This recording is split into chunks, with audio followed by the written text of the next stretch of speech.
தமிழ்நாட்டில கவர்னராக இருப்பவர் திரு ஆர்.என். ரவி அவர்கள். அ முன்னாள் ஐபிஎஸ் ஆஃபீசர். அ மிக அ உயர்ந்த பதவிகளில் எல்லாம் இருந்துவிட்டு, அதற்கு பிறகு அவர் கவர்னராக இங்கே வந்திருக்கிறார். அவருக்கும் தமிழக அரசுக்கும் இடையே நிறைய உரசல்கள் இருக்கின்றன. அதில என்ன ஆகுதுன்னா, தமிழக அரசு பல்வேறு மசோதாக்களை கவர்னருக்கு அனுப்புகிறது.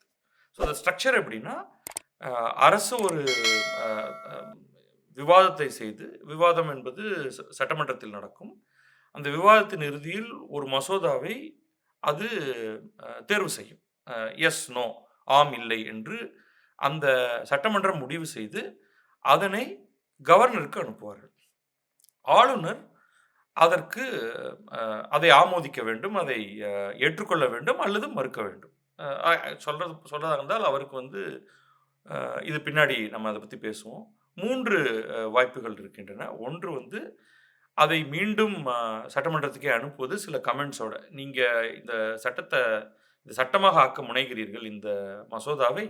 அதில் சில பிரச்சனைகள் இருக்கின்றன. அதனால் இதை நீங்கள் ரீகன்சிடர் பண்ண வேண்டும் என்று அதை திருப்ப அனுப்பலாம். அல்லது அதனை ஏற்றுக்கொள்ளலாம். அல்லது அதனை அ அவர் தனக்கு மேலே இருக்கும் குடியரசுத் தலைவருக்கு அனுப்பி வைக்கலாம். இங்க பாருங்க, இது வந்து என்னுடைய லெவலுக்கு மேல இருக்கு. ஏன்னா, இதுல வந்து அ சென்டர் அ சென்ட்ரல் சட்டங்கள் சம்பந்தமான சில விஷயங்கள் வரும் போல இருக்கு.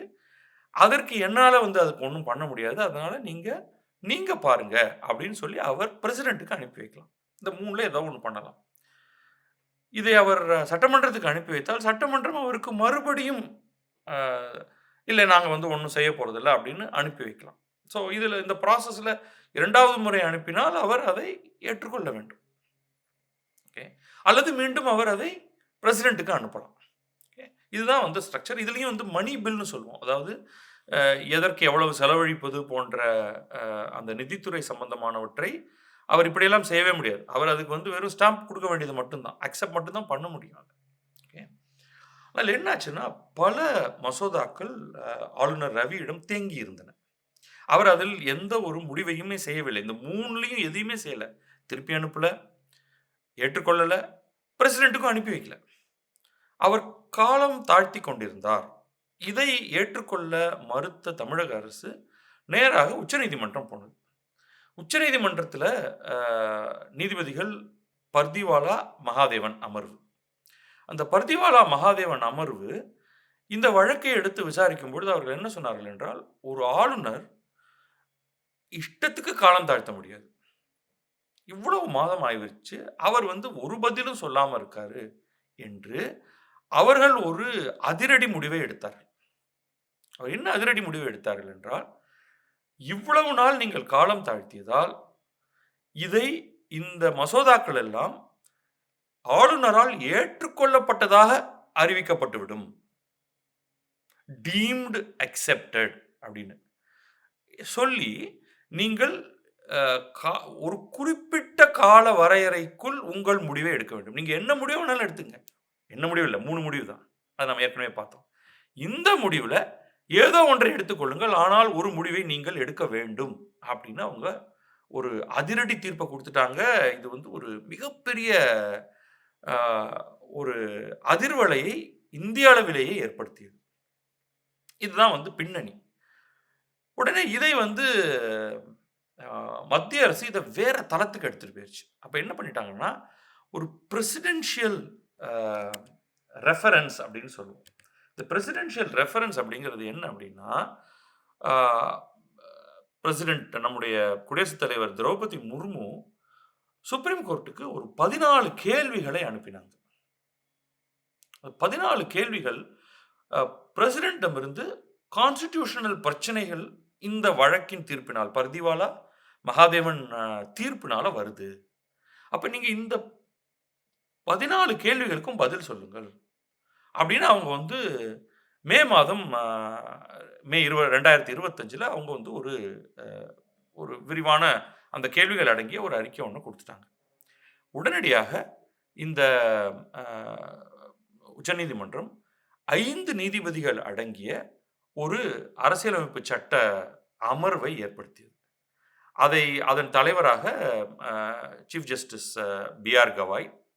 அது தவிர அடுத்த உச்சநீதிமன்றத்தின் தலைமை நீதிபதியாக வரப்போகிற சூரியகாந்த், விக்ரம்நாத், நரசிம்மா, சந்தூர்கர். இந்த 5 அடங்கிய அரசியலமைப்பு சட்ட அமர்வு இது அமருது. இதற்கு அவர்கள் இந்த 14 கேள்விகளுக்கும் பதில் சொல்ல வேண்டும். அது ஒண்ணு மட்டும் தான் அவர்களுடைய முடிவு. இப்ப இந்த 14 கேள்விகள் மீது நடந்த விவாதங்கள், அ பல்வேறு மாநில அரசுகள் உடைய வழக்கறிஞர்கள் பேசியது, மத்திய அரசின் வழக்கறிஞர்கள் பேசியது, இதெல்லாம் ரொம்ப விரிவாக பத்திரிகைகள்ல வந்திருக்கின்றன. இன்றைக்கு நான் இந்து பத்திரிகையிலிருந்து இந்த 14 கேள்விகளையுமே நான் இங்கே உங்களிடம் பேசப் போவதில்லை. அதற்கான நேரம் கிடையாது நமக்கு. அதில் சில முக்கியமான கேள்விகள் அதுல பேசுவோம். அது அடிப்படையாக அது இந்த பர்திவாலா மகாதேவன் ஜட்ஜ்மெண்ட்ட நல்லிஃபை பண்ணுது எஃபெக்டிவ்லி. அந்த நீதிபதிகளுடைய அந்த 2 நீதிபதிகள் அடங்கிய அமர்வு அப்படி தெளிவா அப்படி சொல்லல. இவர்கள் இருவரும் ஒரு லிமிட்ட கிராஸ் பண்ணிட்டாங்கன்னு. பட் இந்த 14 கேள்விகளுக்கான பதில் உங்களுக்கு கிட்டத்தட்ட அதைத்தான் தெரிவிக்குது. அதுல ஒரு எசென்ஷியலான சில கேள்விகளும், பதில்களும் மட்டும் பார்த்துருவோம். ஒரு கவர்னரிடம் இந்த article 200 of constitution of India கீழ ஒரு மசோதா கொடுக்கப்படுகிறது என்றால், அவரால் என்ன செய்ய முடியும்? அவருக்கு என்னென்ன வாய்ப்புகள் இருக்கின்றன? அதுக்கு ரொம்ப தெளிவா இந்த இதுல பதில் சொல்லிட்டாங்க. மொத்தம் 3. நம்ம ஏற்கனவே சொன்னோம் இல்லையா? மொத்தம் 3 தான். ரைட்? 1 give ascent. ஏற்றுக்கொள்ளுங்கள். உடனே அது மசோதா சட்டமாகிவிடும்.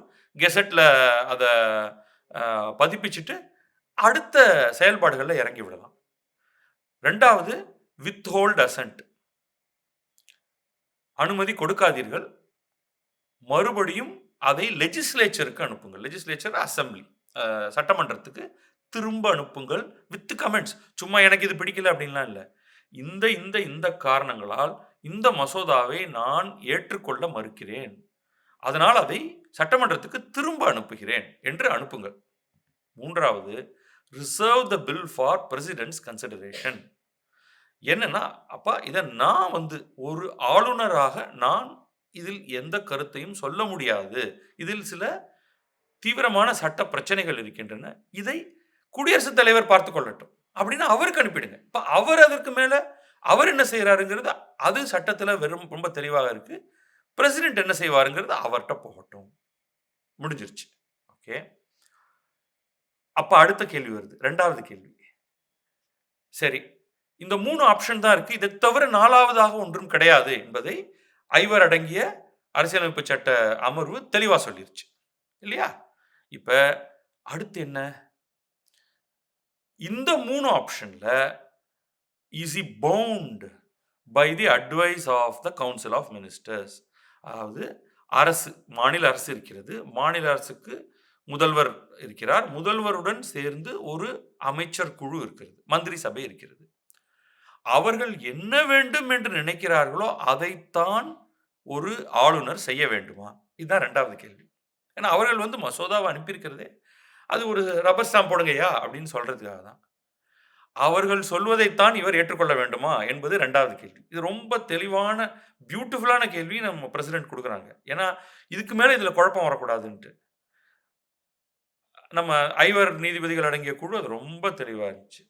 No, he enjoys discretion.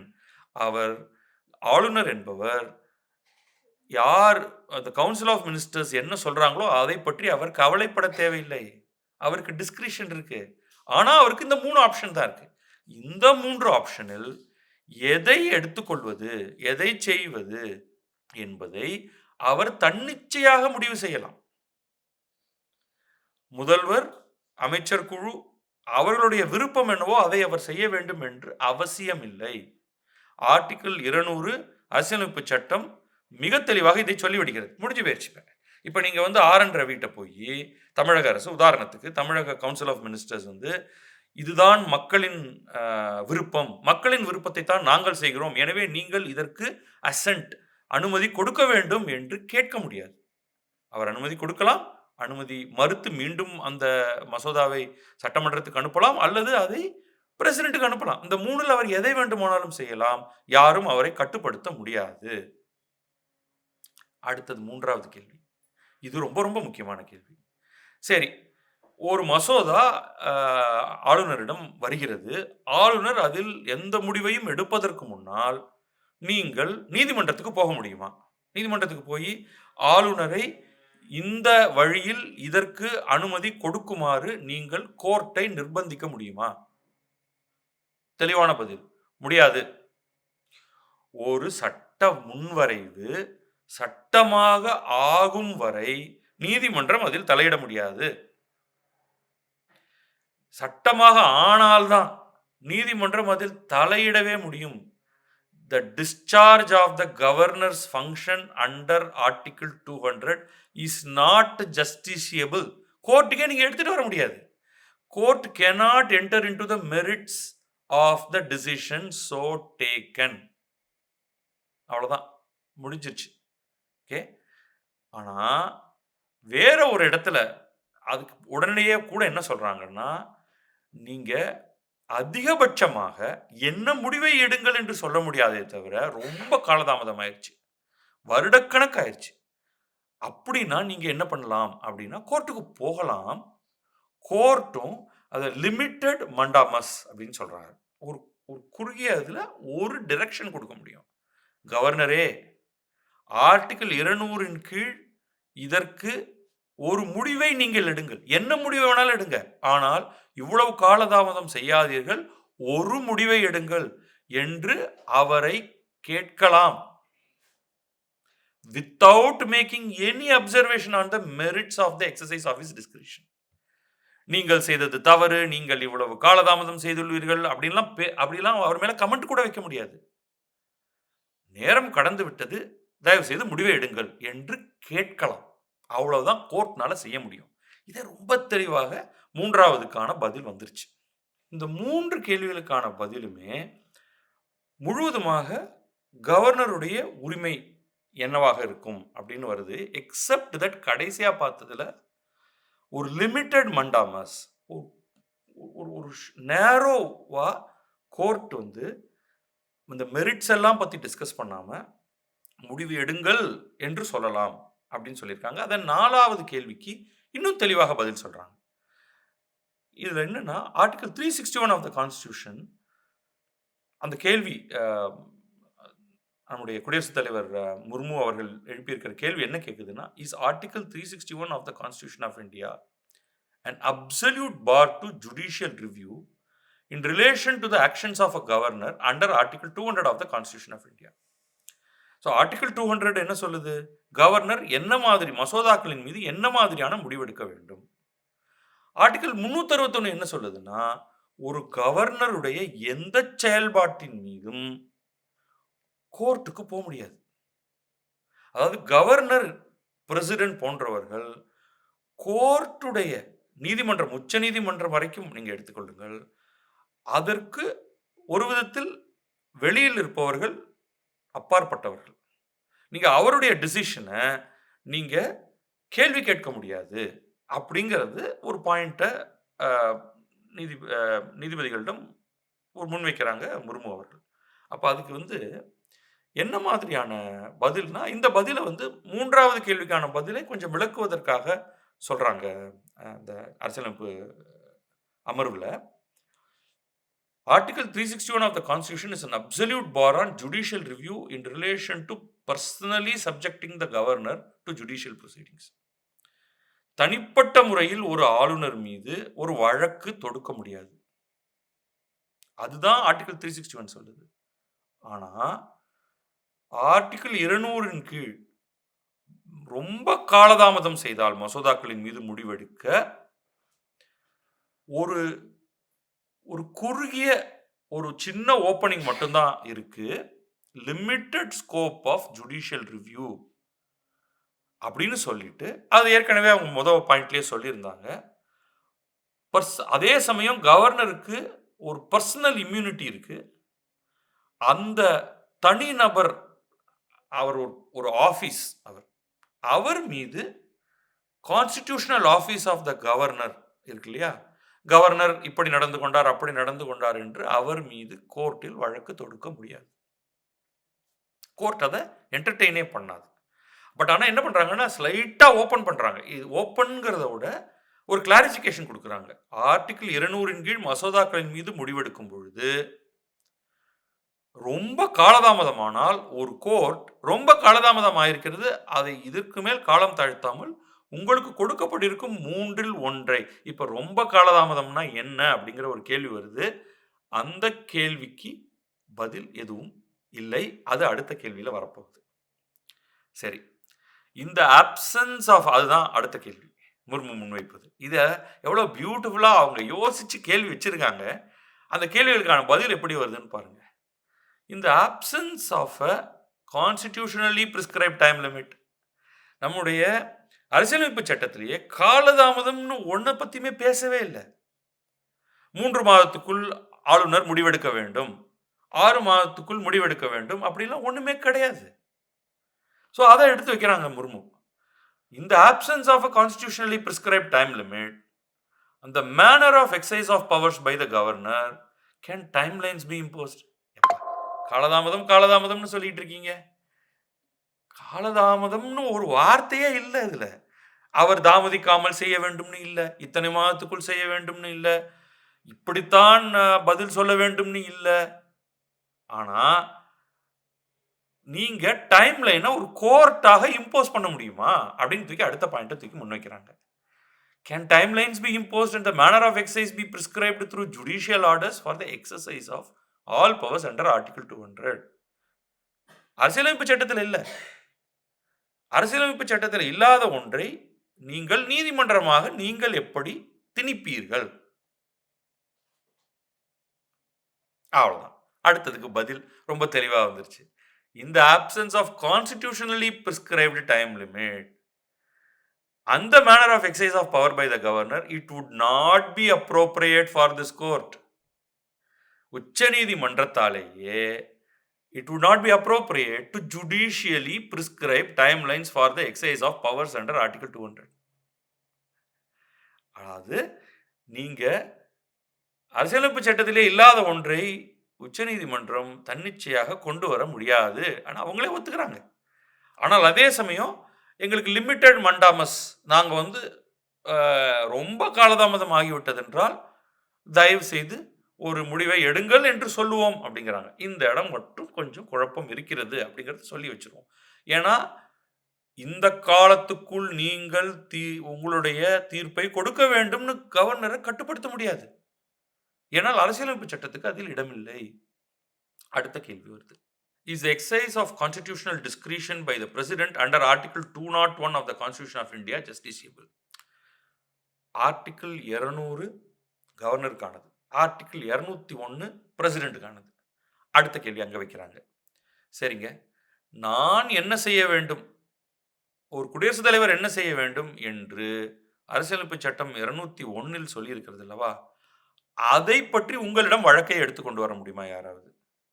சொல்லிட்டாங்க. அதே பதில் அதேதான். எப்படி நாங்கள் ஆர்டிகிள் 200க்கு கவர்னருடைய செயல்பாடுகள் மீது வழக்குகள் எதையும் கொண்டு வர முடியாது என்று சொல்கிறோமோ, அதே போல president's assent under article 201 is also not ஜஸ்டிசியபிள்.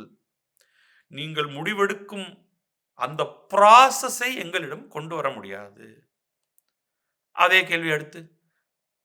இப்ப பிரசிடென்ட்டுக்கு in the absence of constitutionally prescribed timeline and the manner of exercise of powers by president, can timelines be imposed and the manner of exercise be prescribed through judicial orders for the exercise of discretion by the president under article 201 of the Constitution of India? கவர்னருக்கு article 200ல நீங்க உங்கள்ட்ட ஒரு சில கேள்விகள் கேட்டேன். அதே கேள்வியை இப்ப திருப்பி வைக்கிறேன். 201 பிரசிடென்ட் என்னை கட்டுப்படுத்துமா? நீங்க டைம் லிமிட் என் மேல போட முடியுமா? பதில் அதே காரணங்கள் for the same reasons as indicated above for governor under article 200. Article 200 கீழ் கவர்னரை எப்படி எங்களால் இந்த நேரத்துக்குள் இந்த காலத்துக்குள் நீங்கள் இதை செய்யுங்கள் என்று சொல்ல முடியாதோ, அதே மாதிரி பிரசிடென்ட்டிடமும் குடியரசுத் தலைவரிடமும் நாங்கள் சொல்ல முடியாது. அடுத்த கேள்வி. சரி, குடியரசுத் தலைவருக்கு நிறைய அதிகாரங்கள் கொடுக்கப்பட்டிருக்கு. ஆனால் அதே சமயம் under article 143 of constitution of India எப்பொழுதெல்லாம் கவர்னர் ஒரு மசோதாவை நிறுத்தி வைக்கிறாரோ அல்லது அதை பிரசிடென்ட்டுக்கு குடியரசுத் தலைவருக்கு அந்த பில்லை அந்த மசோதாவை அனுப்புகிறாரோ அப்பொழுதெல்லாம் குடியரசுத் தலைவர் சுப்ரீம் கோர்ட்டிடம் உச்ச நீதிமன்றத்திடம் இதை ரெஃபர் பண்ணணுமா பாருங்க இந்த சட்டமன்றம் தமிழ்நாடு சட்டமன்றமோ கேரளா சட்டமன்றமோ ஆந்திரா சட்டமன்றமோ ஒரு மசோதாவை போட்டுது அது கவர்னர்கிட்ட போச்சு கவர்னர் அதை எங்கிட்ட அனுப்பி விட்டுட்டாரு இப்போ நான் என்ன செய்யறதுன்னு உச்சநீதிமன்றம் உங்கள்கிட்ட நான் ஆலோசனை பெற வேண்டுமா எவ்வளவு சட்டிலா அதில் ஒரு பாயிண்ட் வருதுன்னு பாருங்க இன் அவர் கான்ஸ்டிடியூஷனல் ஸ்கீம் பதில் The President is not required to seek advice of this court by way of reference under Article 143 every time a governor reserves a bill for the President's assent. ஒரு ஆளுநர் குடியரசுத் தலைவரிடம் ஒரு மசோதாவை அனுப்பும் பொழுது நீங்கள் எங்களிடம் அதை எங்களுடைய ஆலோசனையை பெற வேண்டிய அவசியம் இல்லை. President subjective satisfaction of the President is sufficient. நீங்கள் திருப்தி அடைந்தால் போதுமானது, அவ்வளவுதான். ஆனால் if there is a lack of clarity, நீங்க எங்கள்கிட்ட எடுத்துட்டு வரணுங்கிற அவசியமே இல்லை.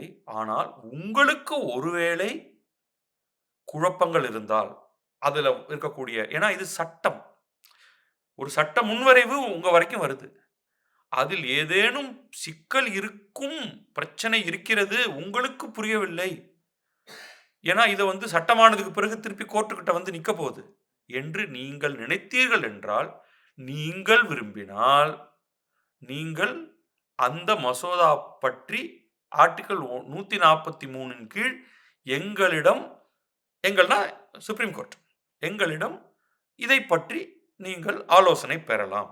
பிரசிடென்ஷியல் ரெஃபரன்ஸ்னு சொல்றது. அதை நீங்கள் ஒரு நோட் ஒன்று அனுப்பிச்சு எங்களுக்கு இந்த மாதிரி ஒரு மசோதா இங்கிருந்து ஆரம்பித்து இங்கே ஒரு சட்டமன்றத்தில் ஆரம்பித்து ஆளுநரிடமிருந்து என்னிடம் வந்திருக்கிறது, நானும் பார்த்தேன், சட்ட வல்லுநர்களிடம் கலந்து ஆலோசித்தேன், ஆனாலும் இதில் சில சிக்கல்கள் இருப்பது போல தெரிகிறது, நான் இதற்கு அனுமதி கொடுக்க போகிறேன் அல்லது மறுக்கப் போகிறேன், ஆனால் அதற்கு முன்னால் உங்களுடைய கருத்து என்ன என்பதை தெரிந்து கொள்ள விரும்புகிறேன்னு நீங்க நினைச்சு கேட்டீங்கன்னா, நாங்கள் அரசியலமைப்பு சட்டம் ஆர்டிகல் 143 சொல்வது போல அமர்ந்து ஆராய்ந்து எங்களுடைய கருத்தை தெரிவிக்கிறோம். இதற்கு முன்னாலும் இதை செய்திருக்கிறோம், ஆனால் டிசிஷன் உங்களோடது. நீங்க கருத்து கேட்டீங்கன்னா நான் கருத்து சொல்றேன். அது அடுத்த கேள்விக்கான பதில். அடுத்தது, are the decisions of the governor and the president under Article 200 and Article 201 of the Constitution of India justiciable at a stage anterior into law coming into force? Is it permissible for the courts to undertake judicial adjudication over the contents of a bill in any manner before it becomes law? இது ஏற்கனவே அவங்க article 200 கீழ் ஆளுநர் பற்றி பேசும்போது அதை சொல்லிட்டாங்க. அதாவது சட்ட முன்வரைவு அது சட்டமன்றத்துடைய உரிமை. சட்ட முன்வரைவுக்கு அனுமதி அளிப்பது ஆளுநர் மற்றும் குடியரசுத் தலைவர் இவர்களின் உரிமை. சட்டமன்றம் நாடாளுமன்றம் ரெண்டுத்தையும் சேர்த்து கவர் பண்றோம். அந்த இடத்துல அந்த ப்ராசஸ் முடியறதுக்குள்ள கோர்ட்டுக்கு போக முடியுமா? அதாவது ஆளுநரும் குடியரசுத் தலைவரும் எப்படி நடந்து கொள்ள வேண்டும், இன்னும் சட்ட முன்வரைவு சட்டமாகவே ஆகல, அந்த காலகட்டத்தில் நீதிமன்றங்களுக்கு போக முடியுமா? இந்த சட்டங்கள் தொடர்பாக ரொம்ப தெளிவா ஏற்கனவே சொன்னது மாதிரி சொல்லிட்டாங்க. Decisions of the governor and president under Article 200 and 201 respectively are not justiciable. கோர்ட்டுக்கே எடுத்துட்டு போக முடியாது. At a stage anterior into the law coming into force. அது சட்டமாக ஆவதற்கு முன்னால், அப்ப அசென்ட் வந்தாதான் அது சட்டமாகவே ஆக போகுது. அதற்கு முன்னால் நீங்கள் நீதிமன்றங்களுக்கு போக முடியாது. இன்னும் தெளிவா, it is impermissible for the courts to undertake judicial adjudication over the contents of a bill in any manner before it becomes law. சட்ட முன்வரைவு சட்டமாக ஆவதற்கு முன் அந்த முன்வரைவின் ஒவ்வொரு ஷரத்துகளை பற்றி கூட நாங்கள் பேச முடியாது. 3 கீழ் நீங்கள் எங்களிடம் ரெஃபரன்ஸுக்கு வர்றீங்கன்னா அது ஜுடிஷியல் அட்ஜூடிகேஷன் என்று ஆகாது. அப்ப 143 கீழ் நீங்க எங்கள்ட்ட வரலாம், ஆலோசனை கேட்க. அந்த ஆலோசனை என்பது ஜுடிஷியல் அட்ஜூடிகேஷன் என்று ஆகாது, சரி தவறு என்று ஆகாது. எங்கள் கருத்தை கேட்கிறீர்கள், நாங்கள் கருத்தை தருகிறோம். அதற்கு பிறகு நீங்கள் மீண்டும் முடிவெடுக்க வேண்டும். நீங்கள் அசென்ட் கொடுக்க வேண்டும் அல்லது மறுக்க வேண்டும், இல்லையா? அதெல்லாம் நீங்கள் செய்யலாம். அதனால அது ஜுடிஷியல் அட்ஜூடிகேஷன் ஆகாது. ஏன்னா ஒன்றும் சட்டமாக ஆகலையே. அப்ப கோர்ட் எப்படி வரும்னா, கோர்ட் வருவதற்கான காரணம் குடியரசுத் தலைவரே ஆர்டிகிள் 143 கீழ் கோர்ட்டுக்கு போறதுனால. நீங்கள் வந்தால் நாங்கள் கருத்து சொல்வோம். நீங்கள் வராவிட்டால் தேர்ட் பார்ட்டி, பொதுமக்களோ என்ஜிஓவோ அரசோ அது சட்டமன்றமோ அதை நடத்தி கொண்டிருக்கக்கூடிய அரசோ யாரும் வர முடியாது. தெளிவாக்கிட்டாங்க. கேன் தி எக்ஸசைஸ் ஆஃப், அடுத்த கேள்வி அடுத்த தளத்துக்கு இதை எடுத்துட்டு போகுது. Can the exercise of constitutional powers and orders by the president and governor be substituted in any manner under article 142 of the constitution of India. இது எதுக்குன்னா, ஜஸ்டிசஸ் பர்திவாலாவும் மகாதேவனும் ஒரு கவர்னரோட அசென்ட் இல்லாமலேயே டீம்டு அசென்ட்னு ஒன்றை தூக்கி முன் வச்சாங்க. நீங்க கையெழுத்து போடல, ஒண்ணுமே சொல்லல. நீங்கள் ஒன்றுமே சொல்லவில்லை, காலதாமதம் ஆகிவிட்டது என்ற காரணத்தினால் உங்களை ஓவர் ரைட் பண்ணிட்டு, இதான் இங்க முக்கியமான பாயிண்ட், உங்களை ஓவர் ரைட் பண்ணிட்டு ஒரு நீதிமன்றத்தின் 2 நீதிபதிகள் அடங்கிய அமர்வு டீம்டு அசென்ட் அப்படிங்கிற ஒரு கான்செப்டை தூக்கி முன்வைக்கிறாங்க, which is equal to substitution of the role of governor. Governor கிடைக்காருங்க, அவர் முடிவெடுக்கல, அதனால நாங்க கையில் எடுத்துட்டோம் அதிகாரத்தை என்று 2 நீதிபதிகள் அடங்கிய அமர்வு செய்தது சரியா? அது அவங்க அப்படி கேட்கல, மாறாக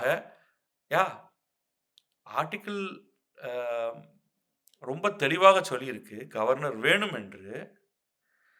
அதுல ஆர்டிகிள் 142 ஆஃப் த கான்ஸ்டிடியூஷன் ஆஃப் இந்தியாவை நீங்கள் கையில் எடுத்துக்கொண்டு வேற ஏதாவது ப்ராசஸை நீங்க கொண்டு வர முடியுமா சொல்லுங்க அப்படின்ட்டு. ஸோ ரொம்ப தெளிவா அதுக்கான பதில், exercise of constitutional powers and the orders of the president and governor cannot be substituted in any manner under Article 142.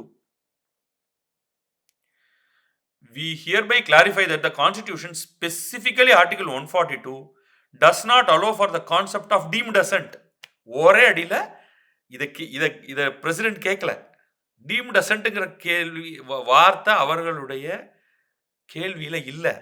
ஆனால் 5 நீதிபதிகள் அடங்கிய அரசியலமைப்பு அமர்வு இதை கரெக்டாக புரிஞ்சுக்கிட்டு, இங்கே பாருங்க 142 பிரசிடென்ட் கவர்னருடைய அதிகாரத்தை சப்ஸ்டிடியூட் பண்ணுவதற்கு இடம் தரவில்லை. இன்னும் முக்கியமா சொல்றோம், இந்த டீம்டு அசென்ட்ங்கிறதெல்லாம் பண்ணவே முடியாது. அப்ப ரொம்ப தெளிவா 2 நீதிபதிகள் பர்திவாலா மகாதேவன் அடங்கிய அமர்வு கொடுத்த தீர்ப்பு தவறு. does not allow for the concept. deemed assentங்கிறது இவங்களாவே உருவாக்கிக்கிட்டாங்க. கான்ஸ்டிடியூஷன்ல ஆர்டிகல் 142ல அதற்கான அதிகாரம் இல்லவே இல்லை. ஸோ இந்த தமிழ்நாடு வழக்கு உருவாக்கிய இந்த எல்லாத்தையும் இந்த கேள்வியில கிளியரா பதில் சொல்லிட்டாங்க. அடுத்தது, is a law made by the state legislature a law in force without the assent of the governor granted under article 200 of the Constitution of India. Article 200 கவர்னருடைய அனுமதியை பெறாத ஒரு சட்டமன்றத்தின் மசோதாவானது சட்டமாக கருதப்படுவதற்கான வாய்ப்பு இருக்கிறதா அண்டர் கான்ஸ்டிடியூஷன் ஆஃப் இந்தியா. இந்த deemed ascent வந்தவுடனே என்னாச்சு, அத்தனையும் சட்டமாக ஆனதாக அறிவிக்கப்பட்டது. இன்னும் கவர்னர் கையெழுத்து போடல. அப்ப இந்த கேள்வி ரொம்ப பர்டினென்ட்டான கேள்வி தூக்கி வைக்கிறாங்க. அதானே நடந்தது தமிழ்நாடு வழக்குல. இது கொஸ்டின் 11 இல்லையா? நாங்க கொஸ்டின் 10ல சொல்லிட்டோங்க. கொஸ்டின் 10ல சொன்னபடி டீம்டு அசென்ட்னு ஒன்று கிடையவே கிடையாது. டீம்டு அசென்ட் என்று ஒன்றை கொடுத்திருக்கவே முடியாது. அப்படிப்பட்ட நிலையில் ஸ்பெசிஃபிக்கா தமிழ்நாட்டு சட்டமன்றத்தின் எந்தெந்த மசோதாக்களை எல்லாம் ஆளுநர் கையெழுத்திடவில்லையோ, டீம்டு அசென்ட் என்ற வகையில் பர்திவாலா மகாதேவன் பெஞ்ச் அதையெல்லாம் சட்டமாக ஏற்றுக்கொண்டதாக அறிவித்தார்களோ, அவை சட்டமாக கருதப்பட மாட்டா. Governor's legislative role under Article 200 cannot be supplanted by another constitutional authority. ரொம்ப ரொம்ப ரொம்ப தெளிவு. கவர்னருடைய அதிகாரத்தை யாருமே உச்சநீதிமன்றமுமே எடுத்துக்கொள்ள முடியாது. அப்ப அந்த எந்தெந்த சட்டங்கள் எல்லாம் டீம்டு அசென்ட் கொடுக்கப்பட்டதாக கருதப்பட்டதோ அவையெல்லாம் illegal. They are not in force. அடுத்தது, in view of the proviso to Article 145(3) of the Constitution of India, is it not mandatory for any bench of this honorable court to first decide as to whether the question involved in the proceedings before it is of such nature which involves substantial questions of the law as to the interpretation of the Constitution and to refer it to a bench of minimum 5 judges. இப்போ என்ன பிரச்சனைனா, Tamil Nadu versus ஆளுநர் ரவி வழக்கு உச்சநீதிமன்றத்துக்கு வந்தபோது பர்திவாலா மகாதேவன் அமர்வு அதை முதலில் எடுத்துக்கொண்டிருக்க வேண்டுமா? இல்லை, அவர்களே அதை இது இரு நீதிபதிகள் அமர்வுக்கு உட்பட்டது அல்ல, எங்களால இதை எடுத்துக்கொள்ளவே முடியாது, நாங்கள் இதை உச்சநீதிமன்ற தலைமை நீதிபதியிடம் அனுப்பி இதுக்கு ஒரு கான்ஸ்டிடியூஷனல் பெஞ்ச் அவசியமா என்று பார்த்து குறைந்தது 5 அமர்ந்திருக்கக்கூடிய கான்ஸ்டிடியூஷனல் பெஞ்ச் தேவையா என்று பார்த்து அதற்கேற்ற மாதிரியான ஒரு அமர்வை ஏற்படுத்துங்கள் என்று அனுப்பியிருக்க வேண்டுமா? அல்லது அவர்கள் அதை எடுத்து விசாரித்திருக்கலாமா? அதுதான் அதோடைய உள் அர்த்தம்.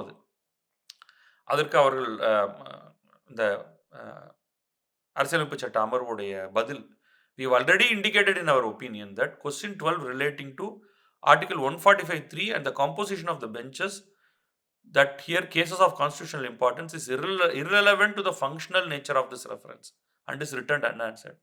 என்ன சொல்றாங்க, இந்த கேள்விக்கு நாங்கள் பதில் சொல்ல போவதில்லை. ஆனா ஏன்னா நாங்கள் ஏற்கனவே கொடுத்த பதில்ல ஆளுநருடைய உரிமை, குடியரசுத் தலைவருடைய உரிமை, அதில் நாங்கள் தலையிடவே முடியாதுன்னு சொல்லிட்டோம். இனிமே இந்த மாதிரி அப்படின்னா என்ன அர்த்தம்னா, இன்னொரு முறை இந்த வழக்கு, இந்த தமிழ்நாடு அரசு வர்சஸ் ஆர்.என். ரவி வழக்கு உச்சநீதிமன்றத்துக்கு வந்தா அல்லது உயர்நீதிமன்றத்துக்கு போனா அவங்க அதை தொடவே கூடாது முதல்ல. அதுக்கப்புறமா தான் அதுக்கு அரசியலமைப்பு சட்ட அமர்வு வேணுமா? இல்லை, எந்த அமர்வுமே அதை ஹேண்டில் பண்ண முடியாது. இதில் தலையிடுவதற்கு இடமே இல்லை என்பதுதான் முடிவு. அதனால அதுக்கு 5 ஜட்ஜ் பெஞ்ச் வேணுமா? அதுக்குள்ள நாங்க போகவே விரும்பல. 5, 7, 9 இதெல்லாம் எதுவுமே தலையிட முடியாது. So it's very clear. therefore இந்த கேள்விக்கு நாங்கள் பதில் சொல்ல போவதில்லை அப்படின்னு சொல்லிட்டாங்க. அடுத்தது, do the powers of the Supreme Court under Article 142 of the Constitution of India limited to matters of procedural law or Article 142 of the Constitution of India extend to issuing directions and passing orders which are contrary to or inconsistent with existing substantive or procedural provisions of the Constitution or law in force? அடுத்த கேள்வி இன்னும் போட்டு அதை குடையறாங்க. ஏன்பா, article 142 உச்சநீதிமன்றத்துக்கு என்று சில powers கொடுக்குது.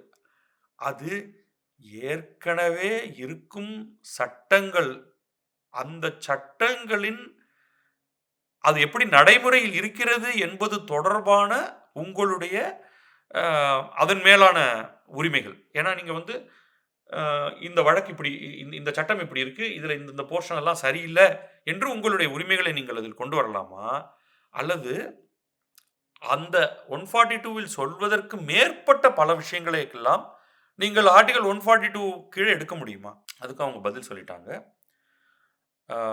We have indicated in our opinion on question 13 concerning the power under Article 142 is overly broad and not possible to answer in a definitive manner. அது ஆர்டிகல் 142 ரொம்ப விரிவானது, ரொம்ப விரிவானது. அதனால இப்ப நாங்க இந்த இடத்துல அதை இது செய்ய முடியும், இது செய்ய முடியாது, இது செய்ய முடியும், இது செய்ய முடியாதுன்னு நாங்க லிஸ்ட் போட்டோம்னா அது ஒர்க் அவுட் ஆகாது. ஆனால் ஒன்றை தெளிவா சொல்லிடுறோம், ரொம்ப தெளிவா. ஏன்னா இது எதனால வந்திருக்கு, இந்த கேள்வி ஏன் வருதுன்னு எங்களுக்கு தெரியுது. as far as த 2 அந்த 2 முக்கியமான விஷயங்கள் இருக்கு இல்லையா? Article 200, article 201. இந்த ஆர்டிகிள் 200, ஆர்டிகிள் 201 கவர்னருடைய உரிமைகள், குடியரசுத் தலைவருடைய உரிமைகள். இந்த 2த்த பொறுத்தவரைக்கும் ஆர்டிகிள் 142 வராது. அது நாங்க சொல்லிடுறோம். நீங்க எதனால இந்த கேள்விகள எங்கள்ட்ட கேட்டீங்கங்கிற அந்த பார்ட்ட பொறுத்தவரைக்கும், ஆர்டிகிள் 142 ரொம்ப விரிவானது. அதனால நாங்க வந்து அத லிஸ்ட் டவுன் பண்ண விரும்பல. பட் ஆர்டிகிள் 200, ஆர்டிகிள் 201 இது 2ன் நடைமுறைகளை ஆர்டிகிள் 142 எந்த விதத்திலும் குறுக்கீடு செய்ய முடியாதுங்கிறத மட்டும் நாங்க தெளிவாக்கி விடுகிறோம். இறுதியான கேள்வி. Does the Constitution bar any other jurisdiction of the Supreme Court to resolve disputes between Union government and the state governments except by way of suit under Article 131 of the Constitution of India? Pertaining to அதுக்கு பதில் pertaining to this court jurisdiction to resolve disputes between Union and state governments outside of Article 131 is also found to be irrelevant to the functional nature of the reference and hence returned unanswered. So அவங்க என்ன சொல்லிட்டாங்க, இந்த கேள்விக்கும் நாங்கள் பதில் சொல்ல விரும்பவில்லை. ஏன்னா இந்த ரெஃபரன்ஸ் எங்கேருந்து ஆரம்பிச்சது? ஆர்டிகிள் 200, ஆர்டிகிள் 201 பத்தி. அதை பத்தின எல்லா பதிலையும் நாங்க சொல்லிட்டோம். ஏன்னா இது ரொம்ப பிராடான இந்த கேள்விக்கு இந்த கேள்வி குடியரசுத் தலைவர் கேட்டிருக்க வேண்டிய தேவையில்லை. இந்த கேள்வியும் சரி, இதற்கு முந்தைய கேள்வியும் சரி. முந்தைய கேள்வி கூட பரவாயில்ல. இந்த கேள்வி அவர் கேட்டிருக்க வேண்டாம். இவர்களும் அதுக்கு வந்து ரொம்ப டிப்ளமேட்டிக்கா இந்த கேள்வி இந்த நீங்க கேட்டிருக்கிற 14 கேள்வியோட ஒட்டி போகல. மற்ற 13 கேள்வியோட ஒட்டி போகல. அதனால இந்த கேள்விக்கும் நாங்கள் இப்பொழுது பதிலளிக்க போவதில்லை. ஏன்னா வேற ஒரு சிச்சுவேஷன் வேற மாதிரியான ஒரு இடத்துல வந்ததாக இருக்கும். அப்ப இதற்கு சொன்ன பதிலை அதற்கு பொருத்தி பார்க்கக்கூடாது. ஏன்னா இது வந்து ஒரு உச்சநீதிமன்றத்தின் அரசியலமைப்பு சட்ட அமர்வு கொடுக்கக்கூடியதுங்கிறதுனால அது வந்து ஒரு சட்ட ஒரு ஒரு பிரசிடென்ஸ், அதுக்கு ஒரு ஒரு ஒரு லீகல் சாங்டிட்டி வந்துருது. அப்ப இதை வைத்துக்கொண்டு இன்னொரு கேஸ்ல குழப்பத்தை ஏற்படுத்தக்கூடாது. இந்த ஆர்டிகிள் 200, ஆர்டிகிள் 201 பொறுத்த வரைக்கும் இது அதோடு ஒட்டி போவதில்லை என்பதனால் நாங்கள் இதை விட்டுடுறோம். சாய்ஸ்ல விட்டுடுறோம். இப்போதைக்கு பதில் இல்லை அப்படின்னு. ஸோ இதோடைய சாரம் மட்டும் பார்த்துருவோம். ஒரு சட்டமன்றம் ஒரு மசோதாவை உருவாக்குகிறது என்றால் அந்த மசோதாவுக்கு ஆளுநர் 3 விதமாகத்தான் பதிலளிக்கலாம். ஏற்றுக்கொள்ளலாம், மறுத்து சட்டமன்றத்துக்கே திருப்பி அனுப்பலாம், அல்லது அதை குடியரசுத் தலைவருக்கு அனுப்பி வைக்கலாம். இந்த 3ல் எதை செய்ய வேண்டும் என்று அவருக்கு கவுன்சில் ஆஃப் மினிஸ்டர்ஸ் மந்திரி சபை பரிந்துரை எல்லாம் செய்ய முடியாது. அப்படி பரிந்துரை செய்தாலும் அதை அவர் கேட்க வேண்டும் என்ற அவசியம் இல்லை. அடுத்தது அவர் எவ்வளவு நாள் அதை ஆறப்போடலாம். இது வந்து கான்ஸ்டிடியூஷன்ல அரசியலமைப்பு சட்டத்தில் இதை பற்றி எந்த கால நிர்ணயமும் இல்லை. இவர் ரொம்ப காலதாமதம் செய்தால் இந்த தீர்ப்பு சொல்லப்படுவது, ரொம்ப காலதாமதம் செய்தால் நீங்கள் கோர்ட்டுக்கு போய் ரொம்ப காலதாமதம் செய்கிறாரு, இதை அவர் கொஞ்சம் வேகப்படுத்த சொல்லுங்க என்று ஒரு வழக்கு தொடுக்கலாம். அதற்கு மட்டும் உச்சநீதிமன்றம் அல்லது ஈவன் உயர்நீதிமன்றமே கூட உங்களுக்கு காலதாமதம் செய்யாதீர்கள், முடிவெடுங்கள் என்று கவர்னரிடம் கேட்டுக்கொள்ளலாம். ஆனால் அதையும் கவர்னரை வற்புறுத்த முடியாது. நாளைக்குள், 10 நாளைக்குள், 100 நாளைக்குள் அப்படின்னா ஒன்றும் சொல்ல முடியாது. ஒரு ஒரு ஒரு எக்ஸ்ட்ரா ஃபோர்ஸ் ஒன்று கொடுக்கலாம், அவ்வளோதான். மற்றபடி இந்த காலகட்டத்திற்குள் வேறு எந்த வகையிலும் நீங்கள் வழக்கு தொடுத்து கவர்னர் இதற்கு அனுமதி தர வேண்டும் என்று ஒரு நீதிமன்றத்தை நாடி அவர்களால் ஒரு ஆர்டர் போட சொல்ல உங்களால் முடியாது. ஏனெனில் இந்த ஆர்டிகிள் 200, 201 என்பதை கட்டுப்படுத்தும் அதிகாரம் மொத்தமாக நீதிமன்றத்திடம் கிடையாது. இறுதியாக தமிழக வழக்கை எடுத்துக்கொண்டால் அந்த 2 நீதிபதிகள் அடங்கிய பதிவாலா மகாதேவன் அமர்வு கொடுத்த தீர்ப்பு தவறானது. டீம்டு அசென்ட் என்ற ஒன்று கிடையவே கிடையாது. சட்டப்படி அவ்வாறு ஒன்றை செய்திருக்கவே முடியாது. இதுதான் வந்து இதோடைய சாரம். இது பற்றி விரிவாக பல கருத்துக்கள் பல இடங்களில் பேசப்படும்.